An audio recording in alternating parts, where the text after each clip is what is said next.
తాను అనుభవించలేని సంపాదన, ఎంత సంపాదించినా వృధానే. Okay. So 3 buckets formula, 4 buckets formula, 5 buckets, 6 bucket formulas అని ఉంటాయి మనీ మేనేజ్మెంట్లో.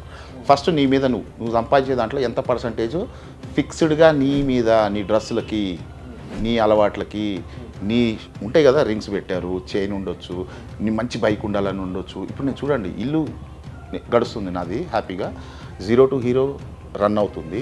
బట్ 23 లక్షల బైక్ మీద తిరుగుతున్నా నేను. డబ్బులు ఎక్కువే కొనలేదండి. నేను సంపాదించే దాంట్లో ఇంత పర్సంటేజ్ నా మీద నేను ఖర్చు పెట్టుకోవాలి అనే పర్సంటేజ్ ఎప్పుడు పక్కకు పోతుంది. ఇందులో నుంచి ఫ్యామిలీ దాంట్లోకి నేను కూడా తీసుకోను. ఓకే. ఫ్యామిలీకో బడ్జెట్ ఉండాలి, సేవింగ్కో బడ్జెట్ ఉండాలి. ఓకే. రైట్. మీ తోడబుట్టిన వాళ్ళకి, పేరెంట్స్కి వాళ్ళకో బడ్జెట్ ఉంటుంది, సొసైటీకో బడ్జెట్ ఉంటుంది, చారిటీకి, లాస్ట్లో 6th బకెట్. సో ఇవన్నీ కూడా నేర్పిస్తామండి. కానీ మొదటిది ఎప్పుడు క్రాంతి గారు హ్యాపీగా ఉంటారు, 50,000లో కూడా ఉండొచ్చు, 1,00,000 రూపాయల్లో కూడా ఉండొచ్చు, 10 లక్షల నెలకు సంపాదించేవాడు కూడా ఉండకపోవచ్చు.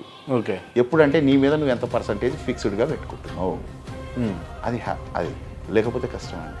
ఓకే.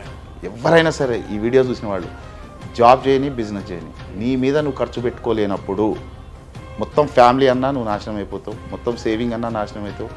అంటే లోపల ఇన్నర్ సర్కిల్లో ఒక క్రాంతి ఉంటాడు కదండి. చాలామంది క్రాంతి ఎంతమంది అంటే నేను ఒక్కడిని కాదు, 2 ఉంటారు. ఇన్నర్ సర్కిల్లో ఒకడు ఉంటాడు కదా, మరి వాడి పరిస్థితి ఏంది?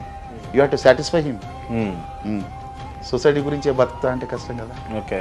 ఇట్స్ యువర్ లైఫ్, నీ లైఫ్ నీ రూల్ ఉండాలి. మీకు ఒకటి చూపించానా ఈరోజు, మీకు ఆ రోజు కూడా చూపించాలా?